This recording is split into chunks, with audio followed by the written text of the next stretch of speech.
요즘 젊은이들을 가르쳐 이렇게 말합니다. 모든 지식의 습득, 모든 어떤 실력을 실제와 다른 이론, 곧 마우스로 배운다 하는 말이 있어요. 경험해보지 않고 부닥쳐보지 않고 이 마우스로만 모든 걸 배우니까 마우스로 자전거 타는 걸 다 배워놨어요. 근데 실제로 자전거 갖다 주니까 못 타요. 게임을 가지고는 전쟁의 영웅이에요. 뭐 각 나라 성을 다 정복했어요. 내무반에서 견디지를 못해서 자살을 해요. 모든 지식과 모든 실력이 마우스를 통해서 지식이 습득되었기 때문에 점점 사람들은 약해지고 그리고 훈련되지 못한 인생이 되고 있더라는 거죠. 저는 성경 인물 중에 가장 멋지게 훈련되었고 그래서 자기 일생 속에서 자기에게 주어진 삶을 늘 승리하며 승리의 습관을 가지고 명품 인생으로 살았던 그 사람을 꼽으라면 여호수아를 꼽을 거예요.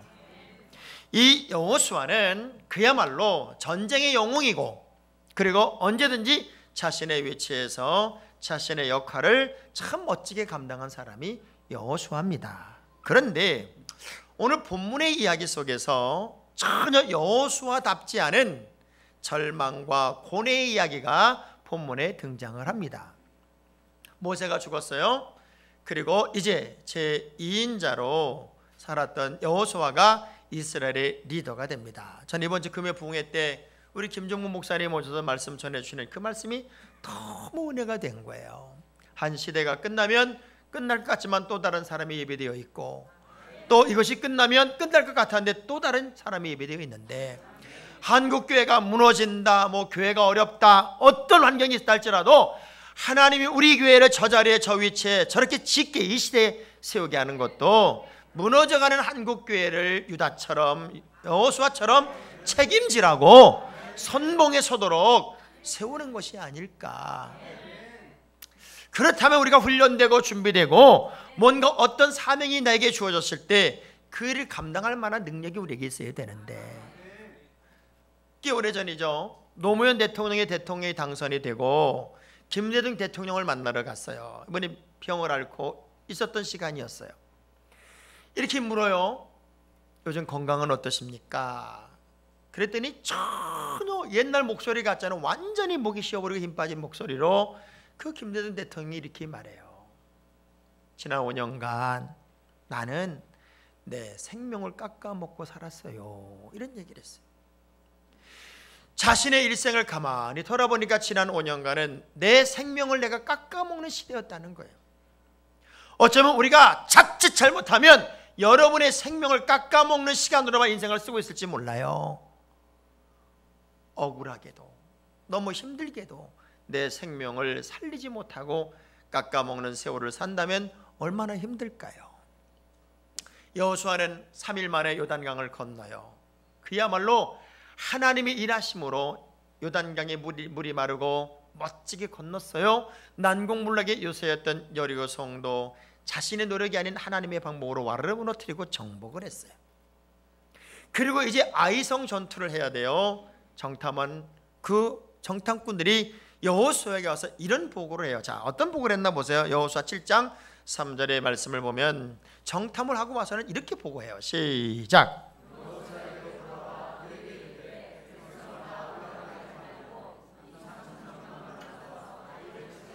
그들은 소수이니 모든 백성을 그리 보내어 수롭게 하지 마. 자, 이거는 전쟁도 다 할 전쟁이 아니다. 아이성은 가서 보니까 성이라고 말하기에도 너무 조그맣고 그리고 군인들도 거의 없고 우리가 주력 부대가 갈 필요도 없고 2-3천 명만 뽑아서 전쟁을 해도 저것들은 그냥 한 방에 끝낼 겁니다. 그러니 그렇게 전쟁을 합시다. 놀라운 건 당연히 이길 전쟁. 말도 안 되는 그 환경에서 30명이라는 이스라엘 병사들이 죽임을 당하고 퇴각하는 일이 벌어진 거예요. 퇴각하는 일. 그야말로 오늘 우리식으로 표현하면 여호수아가 그 상황에 대하여 멘붕에 빠진 게 멘붕에. 이럴 수가.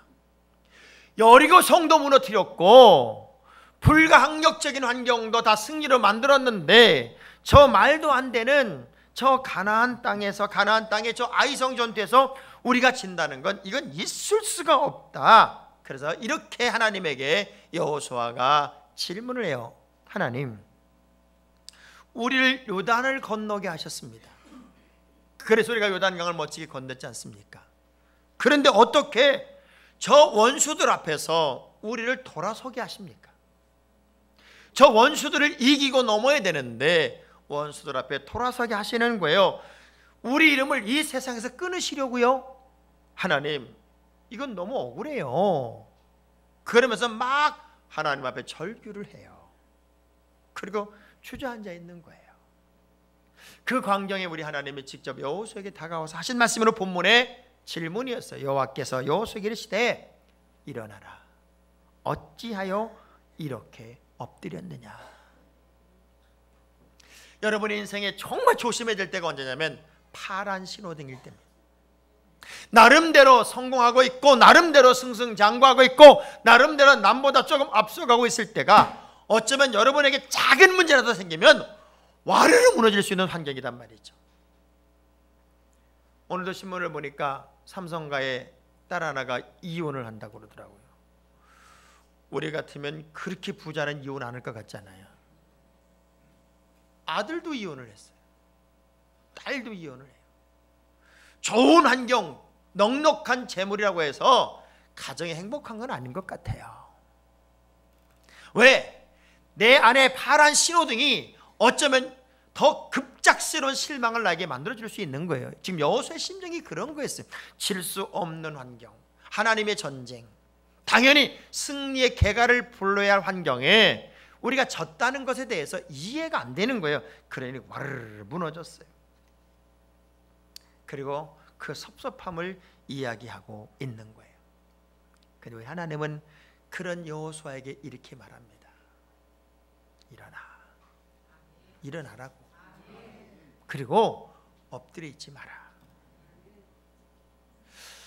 오늘 여러분에게 우리 주님이 이런 질문을 할 거예요. 너 왜 안 일어나고 있어? 너 왜 엎드려져 있어? 오늘 내 삶 속에 나도 모르게 크든 작든 그것이 환경이든 사람이든 질병이든 문제가 됐든 내가 주저앉을 수밖에 환경이 있다면 다시 일어나시기 바랍니다. 엎드려져 있지 않기를 주의 이름으로 축원합니다. 우리 옆 사람과 악수하면서 일어납시다. 일어납시다. 우리 하나님이 왜 이 질문을 했을까요? 네가 지금 엎드려져 있고 일어나지 않는 이유, 내가 너에게 이렇게 질문하는 이유가 있어. 첫째, 너 나 못 믿지? 그 얘기예요. 우리가 자꾸 엎으러지고 그리고 의기소침하고 낙심하는 이유 중에 하나가 뭔가 봤더니 하나님에 대한 믿음과 신뢰가 약해져요.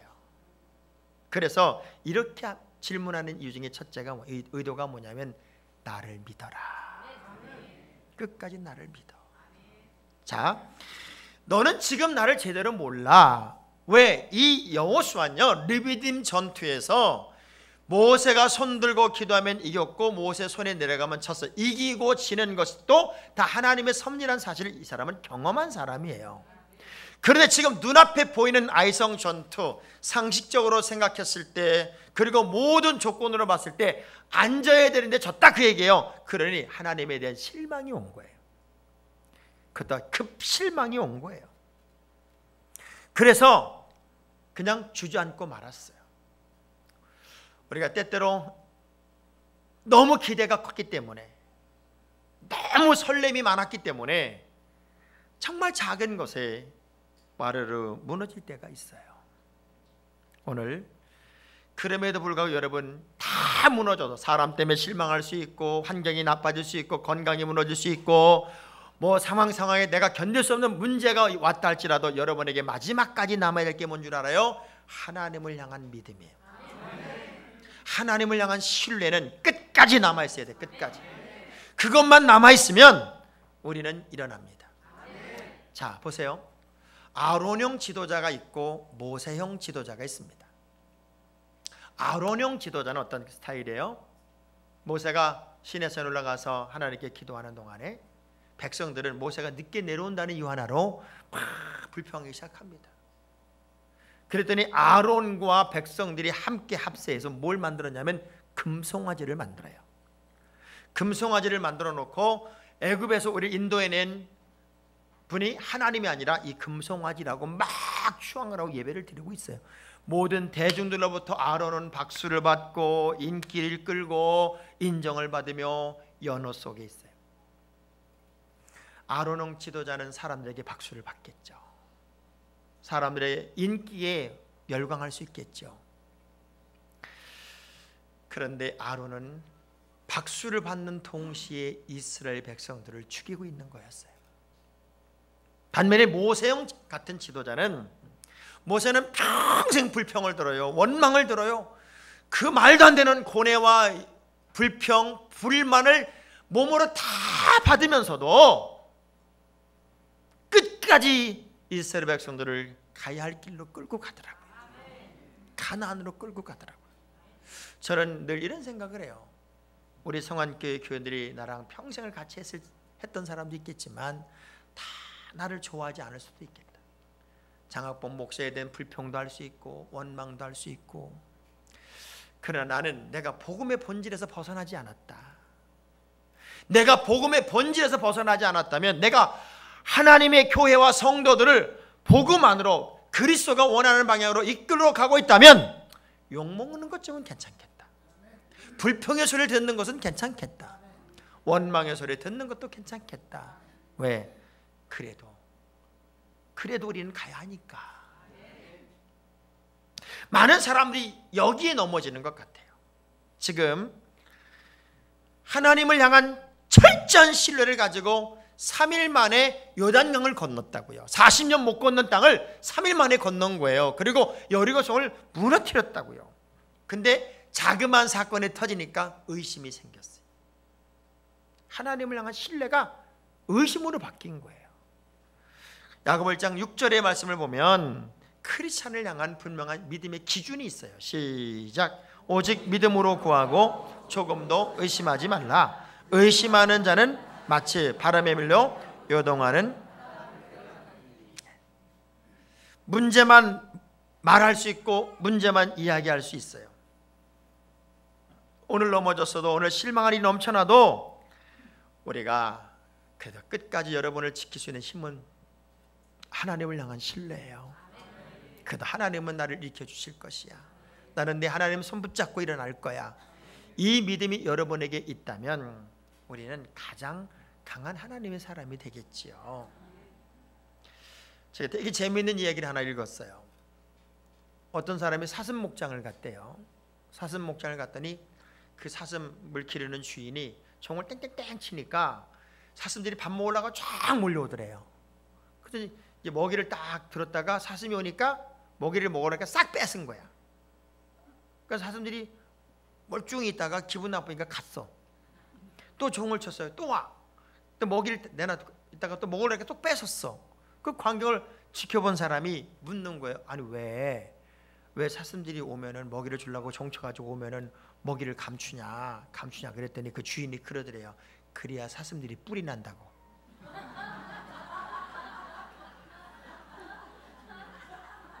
뿔 팔아 먹어야 되는데 뿔이 안 나면 어떡하냐고. 지금 이거 이해 못해서 못 듣는 사람도 있어요 지금. 여러분, 인생을 살아가다 보면 억울하고 속상하고 지치고 무시당하는 것 같고 다양한 상황들이 벌어지겠지요. 그러나 뿔나지 마세요.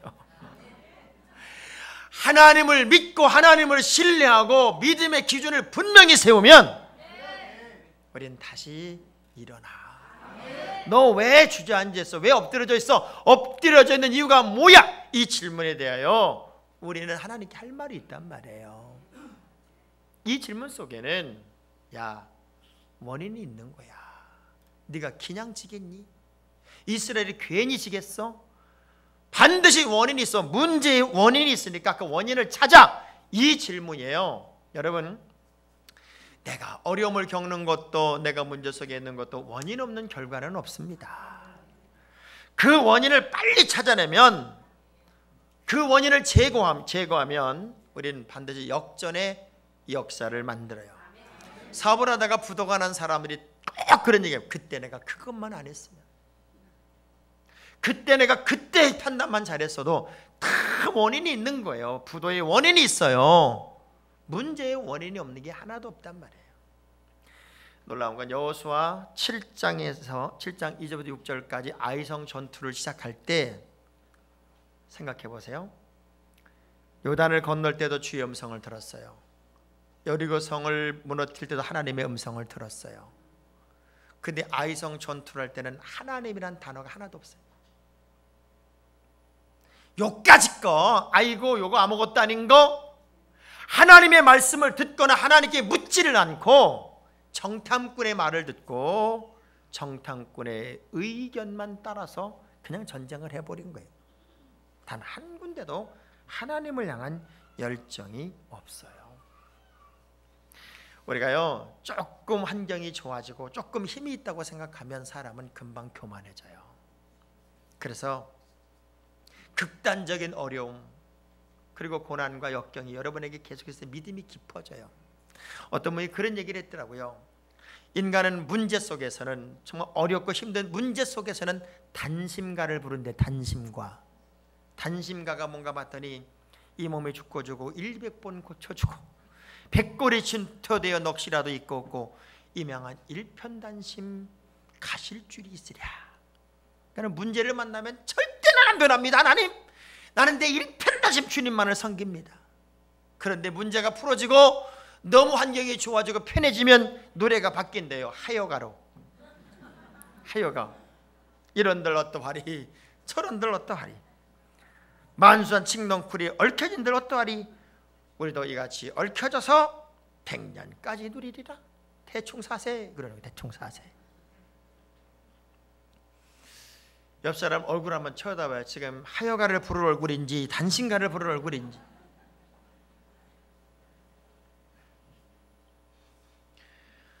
처음부터 이 아이성 전투에는 문제가 있었어요. 왜? 하나님의 선민이, 하나님의 백성이 하나님께 묻지 않았어요. 아무리 작은 것이라도 하나님께 물었어야죠. 여러분, 문제라는 게 큰 문제가 아니더라고요. 제가 어느 가정에 이야기를 듣는데 아이 하나가 참 예쁜 아이가 하나 있어요. 근데 이 아이를 더 예쁘게 엄마가 만들어 준다고 성형수술을 시키다가 뭔가 하나 힘줄 하나가 잘못 건드려져서 얘가 전응아가 돼버렸어요. 큰 것이 문제가 아니라 작은 바늘 하나가 문제가 됐더라고요. 여러분, 발바닥에 티눈 하나만 베겨도 온몸이 힘들어요. 엄지발가락 앞쪽에 가시 하나가 콱 박혀봐요. 온몸이 고통스럽고 걸을 때마다 쩔뚝거린다고요. 작은 걸 우습게 여기지 마세요. 단추가 잘못 끼워지면 반드시 문제가 터지는 것이 인생이에요. 너 일어나. 엎드리지 말고 왜 그랬는지, 왜 하나님이 이 전쟁에 지게 했는지 원인을 찾아봐. 그리고 그 원인이 무엇인지 내가 알려줄게. 그리고 직접적으로 여호수아 7장 11절에 하나님이 여호수아에게 패배의 원인을 설명해요. 시작. 이스라엘이 범죄하여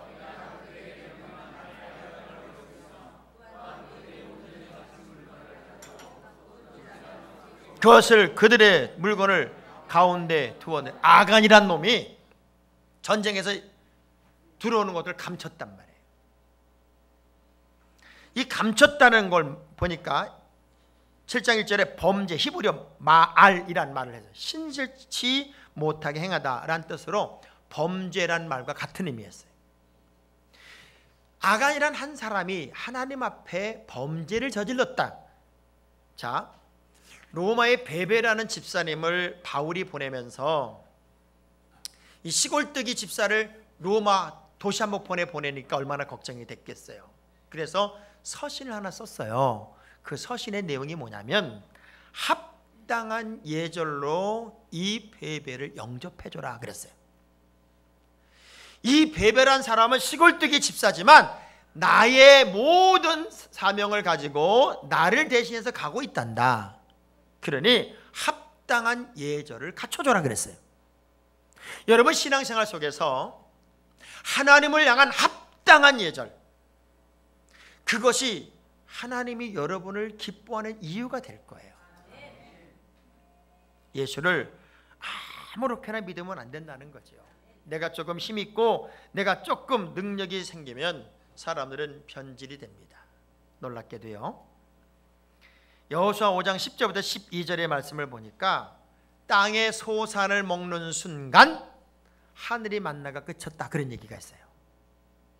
이스라엘 백성들이 이제 정착을 시작하고 막 정착민으로서 새로운 출발을 하려고 했다면, 우리 욕심은 하나님 지금도 우리 지나갈 때마다 만나 주셔서 먹었고 매출하게도 먹었는데 한 1년 정도는 하늘에서 돼지도 떨어지게 해주시고 소도 좀 떨어지게 해주셔서 그냥 더 편하게 많은 걸 먹고 살았으면 좋겠는데, 이게 인간의 욕심일 거예요. 근데 하나님은 딱 끊어버립니다. 그리고 이스라엘 법을 보면은 이삭도 다 배지막을 남기고 포도주 다 수확하지 마라. 그래서 가난한 사람들이 와서 따먹게 하고 가난한 사람들이 가져가게 해라. 자, 그러면 이걸 이렇게도 해석할 수 있어요. 다 수확하고 몇 프로는 가난한 자에게 나눠줘라, 이럴 수 있는데 하나님이 원하는 건 뭐냐면 거지를 만들지 마라. 여러분 신앙생활도 거지처럼 하지 말라는 거예요. 얻어먹으려고 바라고 그러지 말고 우리가 뭔가 수고와 문제 원인을 찾아서 하나님을 감동시키는 믿음으로 바꾸라, 그 얘기예요. 그런 노력이 우리에게 필요하다는 거죠. 근데 우리는 자꾸 그냥 요행만 바라고 있다는 거죠. 데살로니가서 5장 22절의 말씀 보면 악은 모양이라도 버리래. 악은. 그래서 이 악안의 범죄는 한 명의 범죄인데 그 한 명을 결국 찾아서 그 악의 모양을 제거하고 나니까 실수한 전쟁을 이제 승리한 전쟁으로 바꿨습니다. 여러분 인생이 실수할 수 있습니다. 그러나 그것이 끝은 아닙니다. 따라합시다. 실수가 실패는 아니다. 살아가다 보면 넘어질 수 있고 실수할 수 있어요. 그러나 그것이 실패는 아니라고. 야, 어떤 사람이 짬뽕을 시켰대요.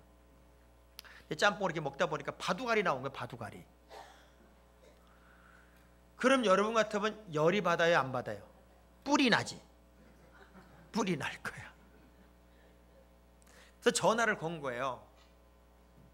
중국집에 전화가 걸어서 막 어떻게 짬뽕에 바둑알이 나올 수 있냐, 당신이 이거 말이 되냐, 그리고 막 퍼부니까는 그 주인이 한참을 전화를 딱 받아 잠깐 멈춰서 가만히 있더니 갑자기 축하합니다, 탕수육이 당첨되셨습니다 그러더래. 그래가지고 웃고 말았다는 거예요. 문제를 문제로 보면 문제가 돼. 자, 따라합시다. 문제를 보면 문제가 되지만 문제를 문제로 안 보면 문제가 아니다. 시작.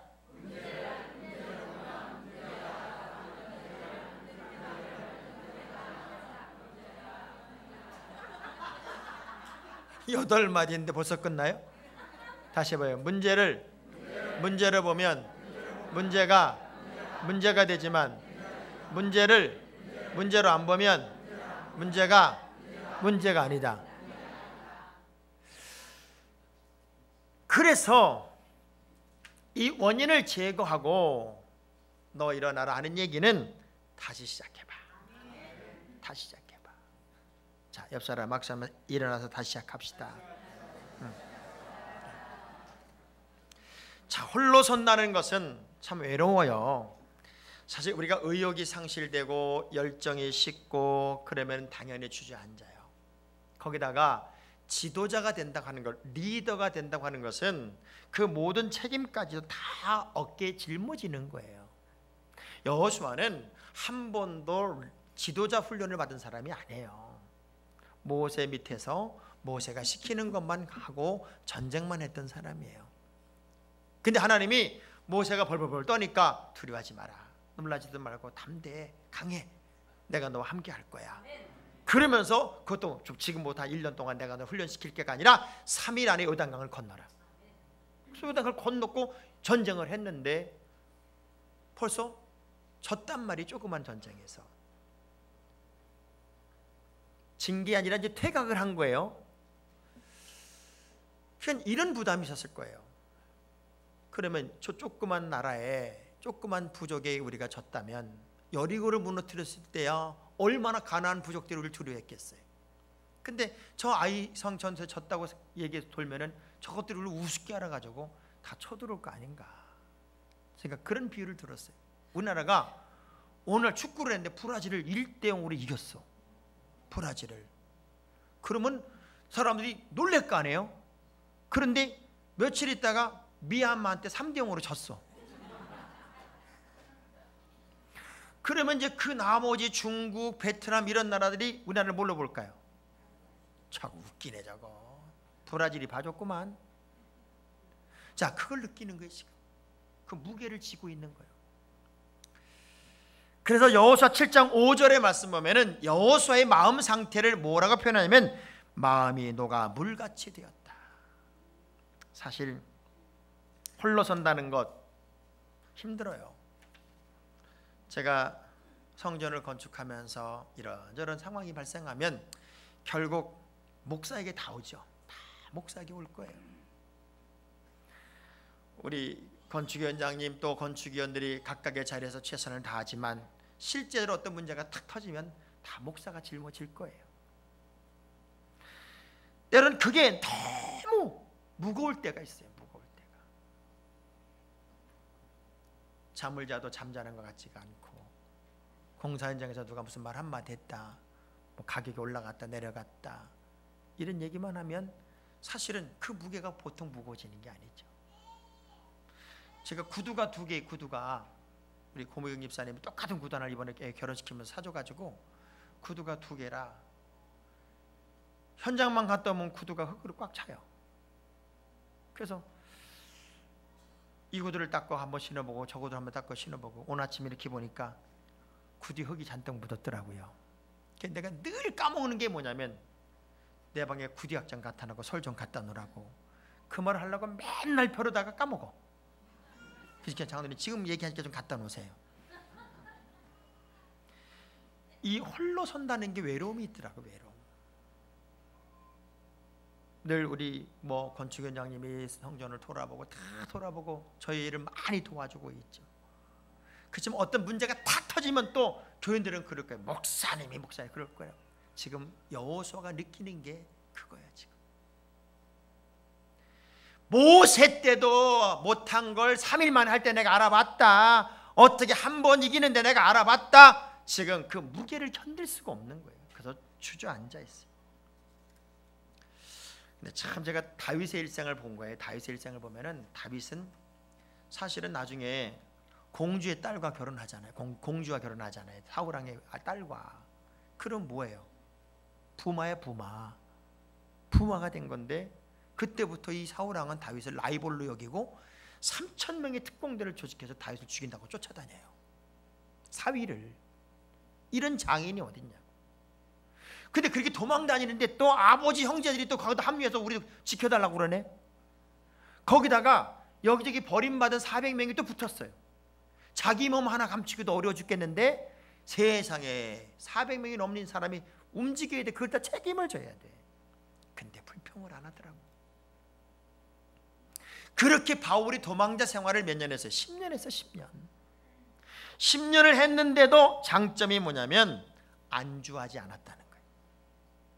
약해지지 않았고 포기하지 않았고 낙심하지 않았고 그냥 일어난 거예요.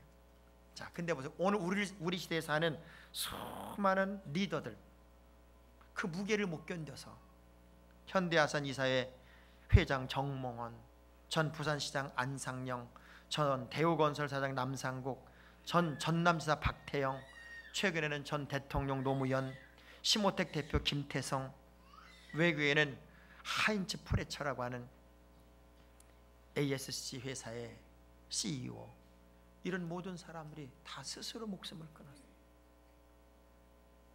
그 무게가 너무 무거운 거예요. 내가 문제를 풀어갈 자신이 없는 거예요. 하나님의 사람들은 그럼에도 불구하고 일어나라는 거예요. 왜 엎어져 있냐고. 일어나라고. 우리 옆 사람 악수하면서 코만 엎어져 있으세요. 코만 엎어져 있으세요. 일어나세요. 말이 많으면요 대답할 것도 많다, 그런 말이 있어요. 천국 문에 문지기 앞에 3명이 도달을 했대요. 누가 도달했나 봤더니 교사, 청소부, 변호사 3사람이 도달을 했대. 근데 이제 천국 문지기가 그랬대. 여기는 내가 문제를 내서 이걸 맞춰야만 천국 들어가는 거고 못 맞추면 지옥 가야 된다고. 그 문제가 딱 나오는데 얼마나 두렵겠어. 쉬운 문제 나오길 바랬지. 그러니까 교사에게 질문한 거예요. 자, 첫 번째 질문. 네가 지상에 살 때 그런 얘기 들어봤냐? 큰 빙산을 받아가지고 배가 침몰했다. 그 빙산을 받아서 침몰한 배 이름이 뭐냐? 근데 교사가 얼마나 쉬워. 뭐예요? 타이타닉 하고 금방 맞췄어. 통과. 청소벽에 물은 거예요. 그러면 그 타이타닉 호에서 죽은 사람이 몇 명이냐? 그러니까는 청소벽 그 영화를 봤단 말이에요. 1,500여 명입니다. 통과. 맞췄어. 근데 한참 있더니 변호사에게 묻더래요. 그 1,500명 명단을 대봐라.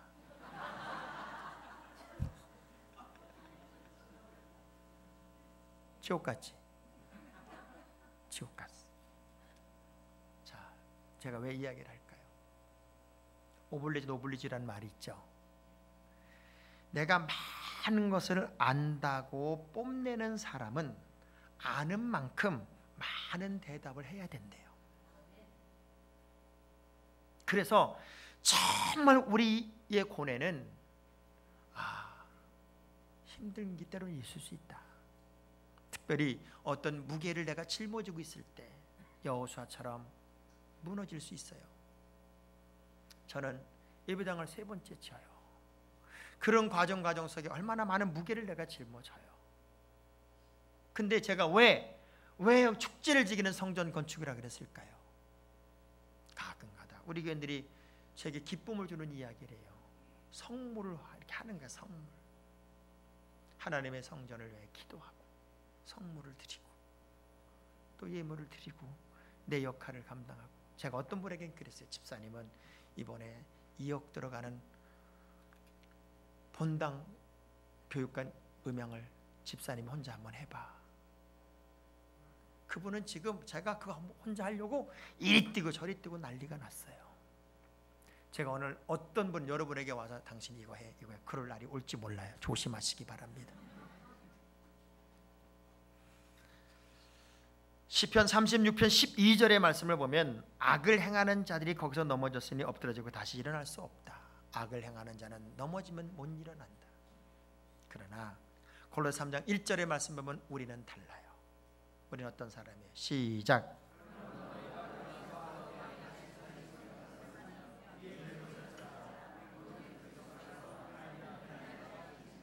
아멘. 우리는 위의 것을 쫓는 사람이라고. 말씀을 지키기 위해 내 생명을 바쳐야 되고 말씀을 따라가기 위해 우리가 도전해야 되는 사람이라고요. 1982년 1월 20일 날 레이건 대통령이 대통령 취임하고 딱 2달 열흘 된 날 3월 30일이에요. 백악관으로 들어가는데 힐클리라는 정신상자 25살짜리 정신상자가 대통령을 향하여 막 차를 타려고 하는 순간에 6발의 권총을 쏩니다. 탕탕탕탕 쏜 거예요. 첫 방에 레이건 대통령 가슴이 간통이 됩니다. 그리고 5발이 연달아 날라왔어요. 놀라운 건 그 5발은 대통령을 그냥 덮쳐버린 경호원들이 다 맞았습니다. 그리고 감사하게도 레이건은 심장을 관통하지 않았기 때문에 수술 끝에 살아났습니다. 5명 중에 몇 명은 죽었고 영원한 불구자가 되었습니다. 그 경호원들이 몸을 던져 대통령을 막은 것은 대통령은 한 개인 레이건의 사람을 지킨 게 아니라 미국을 지킨 것이고 미국이란 대표성을 지킨 게 됐어요. 오늘 우리가 말씀을 지키기 위해 내 몸을 던져야 돼요. 작은 것들에 무너져 넘어져 주저앉아서 우리 하나님 가슴 아프게 너 왜 엎어져 있어? 그 질문을 들을 자가 아니라 그럼에도 불구하고 일어나서 또 한 번의 거룩한 역사를 만들어야 할 사람들이 바로 여러분이에요. 그래서 결국은 하나님께 우리가 기도해야 되고, 그리고 은혜로 여러분의 인생을 승리로 바꿔야 돼요. 우리 함께 찬양하고 기도했으면 좋겠습니다.